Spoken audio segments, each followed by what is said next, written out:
안녕하십니까? 저는 조선대학교 특수교육과 교수 김영일입니다. 오늘 강의는 제7강 감각운동 기능과 보행입니다. 오늘 강의의 목표는요. 첫째, 감각운동 기능의 요소에 대해 설명할 수 있다. 둘째, 시각장애인의 연령별 특성을 고려하여 감각운동 기능을 지도할 수 있다입니다. 먼저 감각운동 기능의 기초를 살펴보겠습니다. 화면에 보여지는 그림을 살펴보도록 하겠습니다. 인간이 운동을 한다라고 하는 것은 기본적으로 감각을 통해서 수집된 정보를 뇌에서 분석, 종합해서 명령을 내리고 그 명령에 따라서 근육이나 관절을 통해서 또 운동을 하는 것이죠. 그렇기 때문에 운동이라는 것은 기본적으로 감각 기능이 발달되어야만 이게 가능합니다. 이때 감각이라면 시각, 청각, 촉각 모든 유형의 감각을 다 포함합니다. 특별히 감각 운동 기능과 관련해서 주목할 것은 고유 감각이라는 것이 있습니다. 고유 감각은 관절의 변화, 근육의 이 어떤 느낌 이런 것들을 정지한 상태에서 이 몸으로 느끼는 것을 얘기합니다. 그래서 인간이 운동 기능을 하기 위해서는 이런 감각 기능이라든지 또 신생아 때의 반사 또 적절한 시기의 반응 이런 것들이 발달이 되어야 합니다. 그래서 신생아 발달 단계에서 얼마만큼 이 적절한 자극이 주어졌느냐에 따라서 고유 감각이 개발이 되기도 하고요. 또 개발이 안 될 수도 있고 그런 점에서 신생아의 발달이 굉장히 중요한 시기입니다. 감각 기능을 기초로 해서 운동 기술이라고 하면 큰 근육이 움직이는 대근육 운동 기술과 소근육 운동 기술이 있습니다. 이렇게 운동 기술이 연합해서 자세, 균형, 협응, 또 근긴장도 이런 것들이 다 관련이 돼서 실질적으로 운동이 가능한 것이죠. 시각장애인이 보행을 한다는 것은 상당한 운동 능력을 필요로 합니다. 정한인들의 사용하지 않는 이 자세로 지팡이를 사용한다든지 안내를 한다든지 또 안내 보행을 받는다든지 이럴 때 새로운 이 근육을 사용해야 한다는 점에서 더욱 그렇습니다. 이번 강의에서는 모든 감각에 대해서 다 다루지 않고요. 근긴장도라든지 자세, 협응, 근육, 균형 이런 부분들에 대해서 감각운동 기능의 기초로서 이러한 요소들을 살펴보도록 하겠습니다. 먼저 근긴장도인데요. 근긴장도는 근육이 운동을 얼마나 빨리 그리고 쉽게 시작할 수 있는지를 결정하는 근육의 상태인데 근육에는 일정한 수준의 신경이 계속 자극을 주고 있다라고 합니다.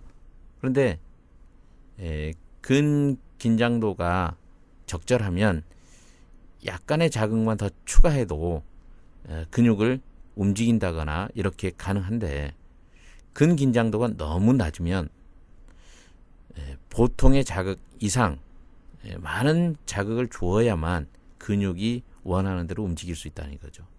그래서 근긴장도가 낮다라고 하면 사실 운동 능력에 있어서 상당히 제한성을 드러냅니다. 그런데 선천적 시각장애 아동은 대부분 정한 아동에 비해서 근긴장도가 낮다고 합니다. 그 이유는요. 영아기라고 하면 대체로 태어나서부터 만 2세 때까지를 영아기라고 하는데 시각장애 영아는 자신의 몸을 움직이며 운동 기능을 발달시키는 과정에서 시각적 피드백이 없기 때문에 손을 뻗치려고 한다거나 앞으로 막 기르려고 한다거나 이런 이 움직임이 적다는 거죠. 그런 이 시각적 피드백이 부족해서 결국 시각장애 영아는 고유감각 기능이 충분히 발달되지 않아서 이 고유감각 기능이 기초가 되는 근긴장도가 상대적으로 낮다고 합니다. 시각장애 아동이 이런 낮은 근긴장도를 보정하기 위해서 취하는 몇 가지 자세가 있는데요. 예를 들면 팔을 움직일 때 목이나 어깨 견갑대를 안정적으로 유지하기 위해서 어깨를 지나치게 위로 든다거나, 또 몸통 근육의 피로를 막기 위해서 다리를 W자 모양으로 벌리고 앉는다든지 이런 자세를 취하게 되는데, 이것은 근긴장도가 낮은 것을 뭔가 보완하기 위한 하나의 방어적인 자세라고 할 수가 있습니다. 시각장애인의 협응은 영아기 때의 발달과 관계가 있는데, 일단 일반적으로 협응은 출생 후 수개월 동안 원시 반사작용이 이루어지고, 또 적절한 시기에 그것이 이 반응, 여기서 이 반응이라면 영아들이 뭔가 자기의 의지를 가지고, 반사작용은 의지가 개입되지 않은 것이고요, 반응이라는 것은 의지가 개입되는 것이죠. 그래서 협응이 얼마나 잘 되느냐 잘 못하느냐, 이것은 얼마나 이 원시 반사를 극복하고 반응에 의해서 몸을 움직이느냐, 반사 단계를 넘어서 이 반응을 잘 발달시켰을 때 협응이 가능하다는 것이죠. 태어난 신생아들이 움켜잡기라든지 목, 서기 반사, 자동 걷기 반사 이런 것들을 보이지만, 결국 이제 머리를 바로 잡는다거나 목을 바로 잡는다거나, 그래서 머리 바로 잡기라는 것은 머리를 드는 것, 머리를 자기가 들고 싶을 때 머리를 위로 쳐들 수 있는 이런 것을 얘기하고요. 또 목 바로 잡기는 이 머리와 어깨를 평행을 유지할 수 있도록 목을 추스리는 것을 얘기하는 거고, 몸 바로 잡기는 어깨와 이 골반, 이 몸을 일직선 방향으로 할 수 있는 것. 그다음에 이제 미로 바로 잡기는 이 앉아 있거나 서 있을 때 우리 이 꼬리뼈로 뭔가 이렇게 몸을 지탱할 수 있는 이런 능력을 얘기하는 것이죠. 시각적 바로잡기, 방어적인 팔펴기, 이런 것들이 모두 이 의지적으로 행동하는 것인데, 이런 반응은 결국 협응을 위한 기초가 됩니다. 사실 목 바로잡기와 몸 바로잡기 반응을 충분히 발달시키지 못하면 성장한 후에 걸음걸이나 균형 잡기, 자세 바꾸기 등의 동작에 지장을 초래해야 한다고 합니다. 감각운동 기능이나 운동 발달을 기초로 해서 형성되는 것이 자세인데, 시각장애 아동은 다른 사람의 자세를 모방하지 못하기 때문에 정하당 아동에 비해서 올바른 자세를 익히는 데 한계가 있습니다. 또 모방이 불가능할 뿐만 아니라 때로는 자기 방어를 위해서, 또 균형 유지를 위해서 비정상적인 자세를 보일 수도 있습니다. 예를 들면요, 장애물에 부딪힐 경우에 얼굴을 보호하기 위해서 머리를 숙인 채 걷는다거나, 장애물로부터의 어떤 충돌을 예방하기 위한 그런 자세이죠. 연석이나 급경사면을 만나서 균형을 잃지 않기 위해서 무릎이나 고관절을 완전히 펴지 않고 걷는 것, 이런 자세들이 시각장애인이 단순히 모방을 할 수 없다라는 이유뿐만 아니라 자기 방어 또는 균형 유지를 위한 자세라는 점에서 시각장애 아동만이 나타낼 수 있는 그런 비정상적인 자세입니다. 균형은 크게 정적 균형과 동적 균형으로 나눌 수 있습니다. 정적 균형은 앉아 있거나 서 있거나 움직이지 않을 때 평형을 유지하는 것이고요. 동적 균형은 움직일 때, 움직이더라도 일정한 평형을 유지하는 것이죠. 이것이 동적 균형입니다. 이 동적 균형은 고유감각 기능이라든지 전정기관을 통한 평형 기능, 시각 기능 등 여러 감각운동 기능이 통합돼서 이루어지는데, 여기서 전정기관은 귀 속에 있는 평형감각기관이죠. 자신의 머리나 몸이 올바른 자세로 유지되고 있는지를 알 수 있게 해주는 그런 기관입니다. 또 앞에서도 언급했습니다만 고유감각기는 정지해 있는 상태에서 관절이나 근육을 통해서 전달되는 자극을 느끼는 것인데, 이 고유감각이 잘 발달되면 몸의 변화를, 또 균형의 변화를 알 수가 있는데, 그렇지 않은 경우에는 몸의 변화를 알아차리지 못하는 것이죠. 선천적 시각장애 아동은요, 근긴장도가 낮다고 했는데 고유감각 발달이 제한되기 때문에 동적 균형에 있어서도 문제를 보이는 경향이 있다고 합니다. 시각장애 아동이 동적 균형에 문제를 보이는 예로는 보폭이 짧다거나 팔자걸음을 한다거나 이런 것이 동적 균형의 문제를 드러내는 예라고 할 수 있겠습니다. 협응, 자세, 균형에 이어서 걸음걸이에 대해서 살펴보겠습니다. 걷기란 균형을 잃었다가 되찾는 과정의 반복이라고 할 수 있습니다. 사실 우리가 두 발을 사용해서 걷는다라고 하면 한 발이 땅의 지면에 닿았다가 떨어졌다, 다시 닿았다, 떨어졌다, 이걸 계속 하고 그것을 두 발이 교차하지 않습니까? 발이 땅에서 떨어져서 앞으로 가서 다시 다음 이 걸음에 지면을 닿는 이 단계를 스윙이라고 하고, 또 지면에 닿아 있는 단계를 스탠스라고 하는데, 한 발이 스윙과 스탠스를 계속 반복하는 것이고요. 또 그것을 이 양발이 서로 교대하는데, 사실 우리가 걷는다라고 할 때는 두 발이 다 지면을 닿는 경우는 전체 걸음걸이에서 약 20%에 해당한다고 합니다. 아동은 걸음걸이를 배울 때 일정한 발달 단계를 거치면서 7살 정도가 되면 거의 성인의 걸음걸이와 비슷해진다고 합니다. 걸음마 단계에서는 걸음걸이가 짧고 보폭이 넓고 팔을 교대로 흔들지 않는 것이 특징이라면 7살 정도 돼서 또 성인의 걸음걸이는 비교적 걸음걸이가 길고 보폭이 좁아지고, 아까 언급했던 스윙의 단계에서 무릎을 완전히 펴고 또 팔도 흔들면서 팔자걸음은 조금밖에 나타나지 않습니다. 그런데 시각장애인의 걸음걸이는 걸음의 거리가 상대적으로 짧고 보폭이 넓고 무릎을 완전히 펴지 않고 보행 속도가 느리고 발을 끌며 양팔을 교대로 흔들지 않고 정상보다 발끝이 지나치게 바깥쪽으로 벌어지는 팔자걸음을 보이는 경향이 있습니다. 이것은 시각장애 아동이 영아기 때부터 고유감각이 발달되지 않았고, 또 물론 다른 이유도 있죠.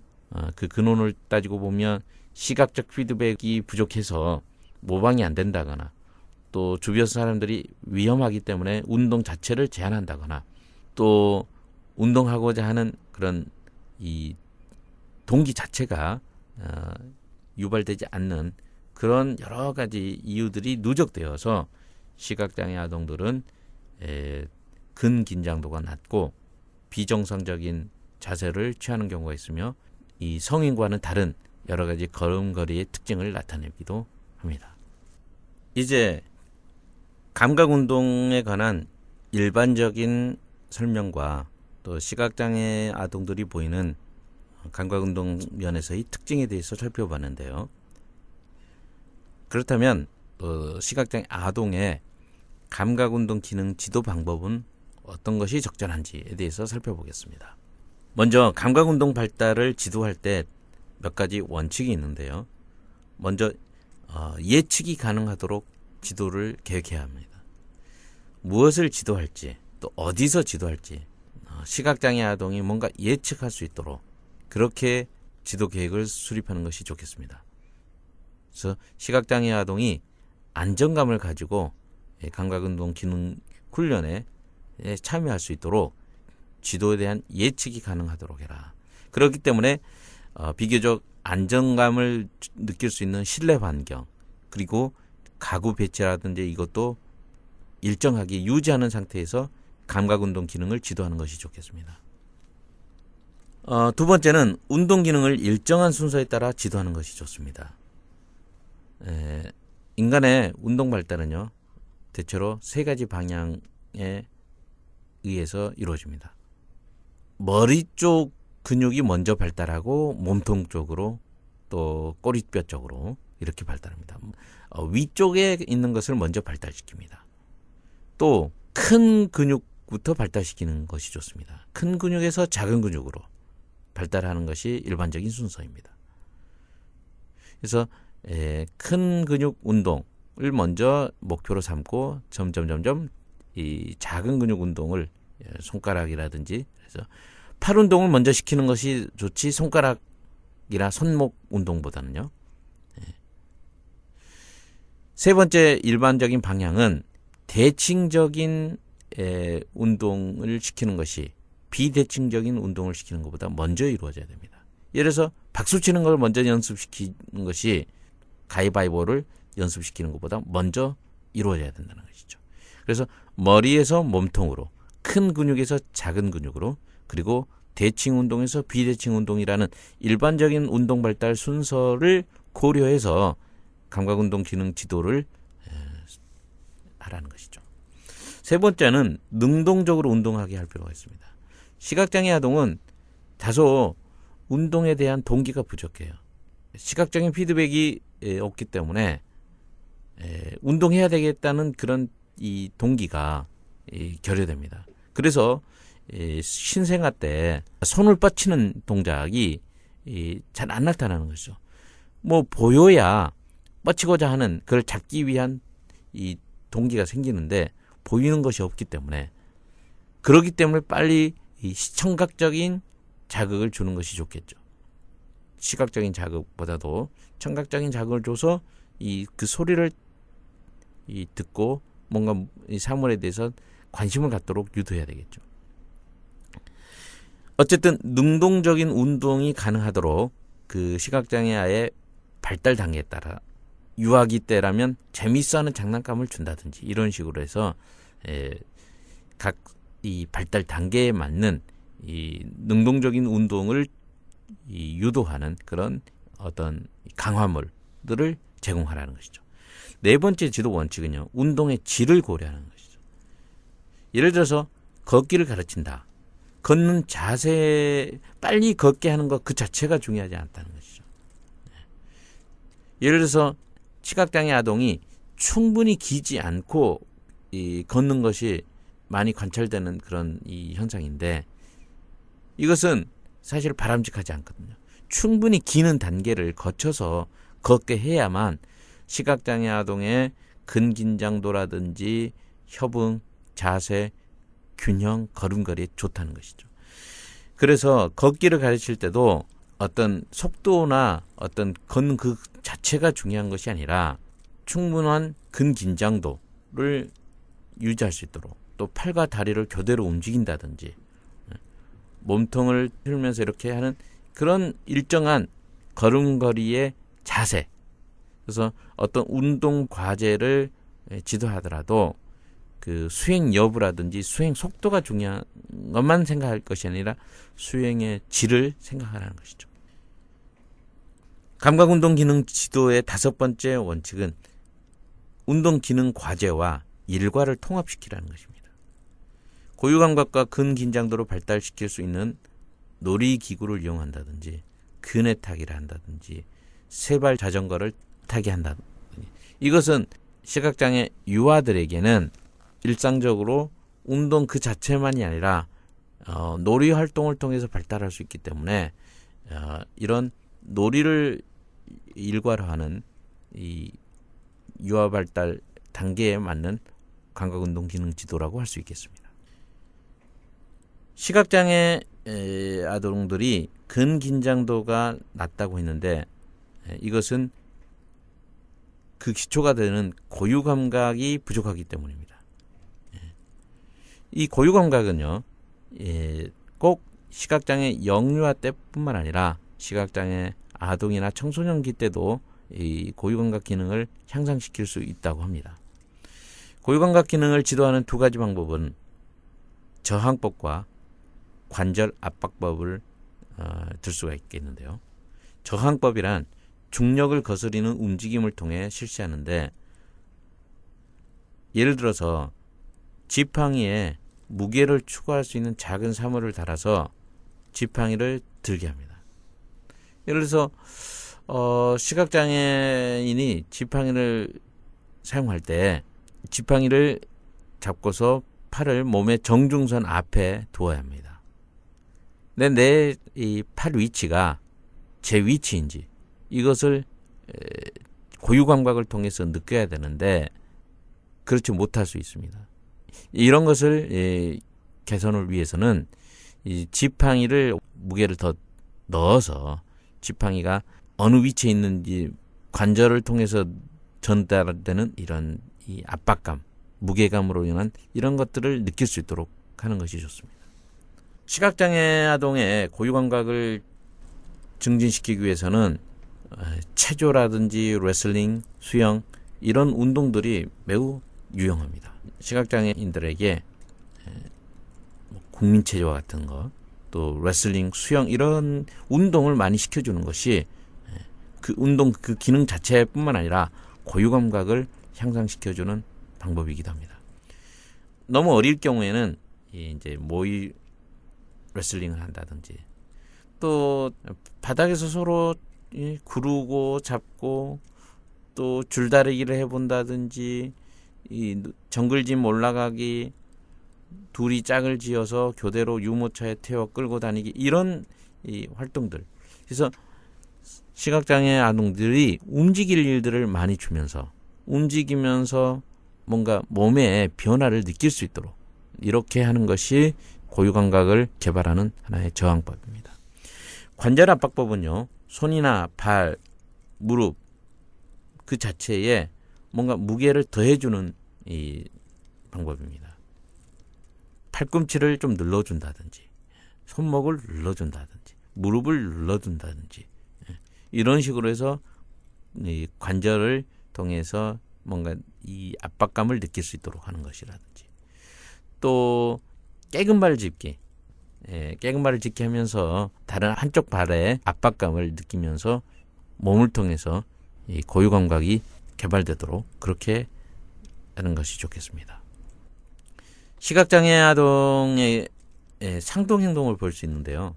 이 상동행동이란 의미 없이 특정 행동을 계속해서 반복하는 것을 상동행동이라고 하는데, 이런 상동행동이 나타날 때 시각장애 아동에게 이를 멈출 수 있도록 뭔가 상기시켜주는 신호를 제공해요.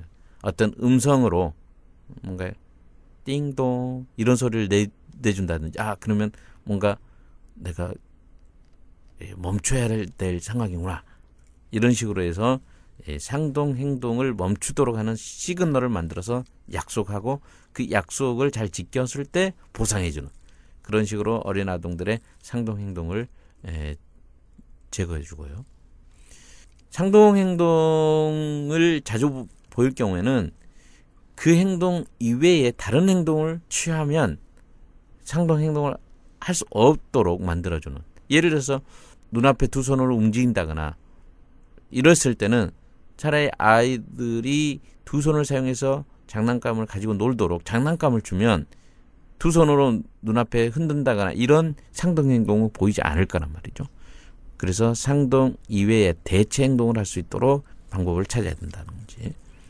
사실 상동 행동을 보이는 이유 중에 하나는 감각 결핍을 보충하기 위한 수단으로 상동 행동을 하는 경우가 있습니다.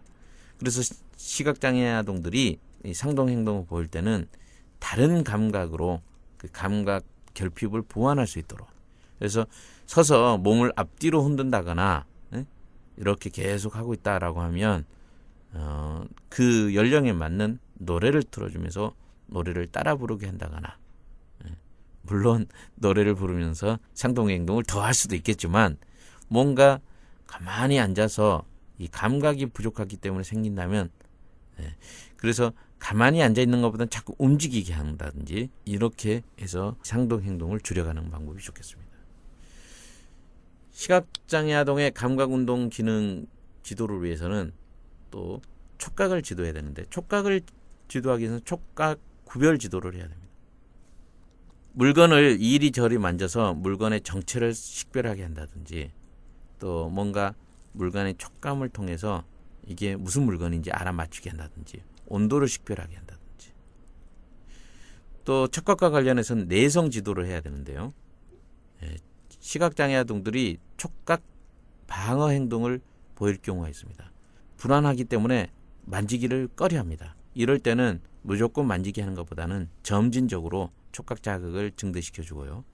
가능하면 천이라든지 맨발에 닿는 모래, 잔디, 또 다른 사람의 손, 이런 자극이 적은 것부터 줄 경우에, 이게 가벼운 촉각도 시각장애 아동들한테는 굉장히 부담이 클 수가 있습니다. 그래서 무조건 가볍다고 다 방어가 없다, 이렇게 볼 수는 없습니다. 그래서 시각장애 아동이 어떤 사물에 대해서 촉각적인 방어를 나타내는지 잘 보고요. 촉각 자극에 대한 방어가 심할 경우에는 작업치료사에게 의뢰해서 별도의 치료를 받는 것이 좋겠습니다. 그렇지 않다면, 심하지 않은 경우에는 아동의 손 밑에 보행지도사가 손을 놓고서 어떤 사물을 만집니다. 그래서 보행지도사 선생님은 이걸 만져도 되는구나, 그럼 나도 만져볼까? 이렇게 뭔가 호기심을 갖고 촉각에 대한 방어를 줄일 수 있도록 하는 것이죠. 동작을 지도할 때는요, 먼저 행동 순서를 계획해야 되는데, 한 단계, 두 단계 이렇게 단계를 나누어서 제공하고, 시각장애 아동이 그것을 머릿속으로 뭔가 이렇게 분석할 시간을 줄 필요가 있습니다. 그리고 동작을 지도할 때는 첫째, 둘째, 마지막으로와 같은 순서를 강조하고요. 또 행동을 시작하기 앞서서 뭔가 이것을 반복할 수 있도록 하는 것이죠. 협응을 지도할 때는요, 새로운 동작을 가르치기 위해서 직접 그 동작을 아동에게 보여주고, 이때 시력이 전혀 없으면 손으로 만져보게끔 합니다. 또 리듬을 통해서 시각장애 아동이 자신의 동작 속도를 감지할 수 있도록 하고요. 협응 기능의 근간이 되는 근긴장도나 고유감각, 균형 능력 등을 향상시킬 수 있도록 지도해야 합니다. 시각장애 아동이 자기 행동도 관찰할 수 있도록 자신의 동작을 말로 설명하게 한다거나, 또 저시력 아동 같은 경우는 큰 거울 앞에서 자신의 동작을 볼 수 있도록 하는 것이 좋겠습니다. 근긴장도를 지도하기 위해서 신생아 단계에서는 누워있는 영아를 안아서 앉히기보다는 아동이 스스로 앉는 것을 배울 수 있도록 독려하고요. 앉아있을 때는 가능하면 아동이 머리로 혼자 가누도록 시켜주는 것이 좋습니다. 조금 클 경우에는 줄다리기라든지 수영, 레슬링, 또 힘을 써야 하는 그런 집안일 등도 시켜주는 것이 좋겠습니다. 반응 지도가 나중에 협응을 위해서 굉장히 필요한데, 머리 바로잡기를 위해서 영아에게 뭔가 몸을 기울어진 상태로 만든 다음에 머리를 수직으로 세우도록 하되, 몸이 기울어진 방향과 정도를 변화시켜 줍니다. 목 바로잡기와 몸 바로잡기 반응을 지도하기 위해서는요, 평평한 바닥이나 약간의 경사진 바닥에서 영아가 머리를 먼저 굴리게 한 후에 어깨를 굴리고 이어서 골반까지 굴리게 하는 앞구르기 운동이라든지, 골반을 먼저 굴리게 한 다음에 어깨와 머리를 순서에 따라서 굴리게 하는 뒤구르기 운동, 또 자신의 옆에 있는 사물을 향해서 손을 뻗치기 운동, 또 옆 사람에게 공을 건네주고, 또 계단을 기어서 오르내리고, 또 장애물 사이로 기게 하고, 이런 운동들을 시켜주는 것이 좋습니다. 유아의 감각운동 기능 발달을 지도하기 위해서는 엎드리기 지도를 먼저 하는데, 아동이 스스로 길 수 있게끔 충분히 엎드린 자세로 시간을 보내도록 하는 것이 좋습니다. 또 아동의 가슴 밑에다 수건을 접어서 받쳐주거나 앉아서 무릎 위에 아동을 엎드리게 하는 것도 도움이 됩니다. 팔로 상체 무게를 지탱하는 것과 사람을 향해서 손을 뻗치는 자세도 할 수 있도록 시간을 충분히 주는 것이 좋습니다. 엎드리기 지도 이어서 기기 지도를 하는데 두 팔과 두 다리로 엎드려 놀게 한다거나 앉은 자세에서 두 팔과 두 다리로 엎드린 자세로 바꾸기라든지 배를 깔고 엎드린 자세에서 두 팔과 두 다리로 엎드린 자세로 변환하기, 또 경사면을 기어서 오르내리기, 계단 오르내리기, 장애물 경계나 놀이터에 놀이기구 이용하기, 이런 식으로 해서 기기를 충분히 시켜줄 필요가 있습니다. 다음으로 잡고 걷기인데요. 아동이 좋아하는 장난감 등을 놓아두고서 벽이나 소파 등을 두 손으로 잡고 옆으로 걷게 합니다. 이때 가구의 간격은 점점 넓혀서 잡고 걷는 이 거리를 늘려주는 것이 좋겠죠. 시각장애 아동은 정한 아동보다 한 6개월 정도 걷기를 늦게 시작한다고 했는데 앞에서 얘기했다시피 속도 그 자체가 중요하지는 않습니다. 그래서 충분히 엎드려서 기기를 한 다음에 걷도록 하는 것이 좋겠다. 걷기를 지도할 때 집안의 가구를 자주 움직이지 말고요. 좋아하는 장난감 등의 소리를 내주면서 걷고자 하는 동기를 늘려주는 게 좋겠습니다. 이때 균형 발달에 지장을 초래할 수 있으므로 보행기 사용을 유의할 필요가 있고요. 독립적으로 걷기 전에는 미는 장난감이나 흰 지팡이, 보행 적응 기구 사용을 하지 않는 것이 좋겠습니다. 시각장애 아동과 청소년의 감각 운동 기능 지도를 위해서는 균형 감각을 키워주기 위해서 세발 자전거, 두발 자전거, 2인용 자전거를 한다든지 일반적인 자전거까지도 한번 시도해 볼 수 있겠고, 평평하지 않은 땅에서 걷게 하는 것도 이 균형 발달에 도움이 됩니다. 걸음걸이를 교정해 주는 것이 굉장히 중요합니다. 이것은 고유감각과 근긴장도 증진이 선행돼야 되는데 이때 결국은 이것이 보행의 기초가 되기 때문에 걸음걸이에 이상적인 자세가 있다면 이것을 어렸을 때부터, 가능하면 일찍부터 교정해 주는 것이 좋습니다. 이상에서 이번 강의에서는요, 감각운동의 기초가 되는 감각 발달, 근긴장도, 반사, 반응, 또 자세, 균형, 협응, 걸음걸이 등에 대해서 살펴봤고, 시각장애 아동들에게 감각운동 기능을 지도하는 5가지 원칙, 예측성, 계열성, 능동적 운동, 운동의 질 고려, 운동과 일과를 통합하는 것 등을 중심으로 해서 근긴장도, 균형, 걸음걸이 등을 지도하는 방법을 예를 들어 제시해 보았습니다. 이상으로 제7강 감각운동 기능과 보행에 대한 내용을 모두 마치도록 하겠습니다. 감사합니다.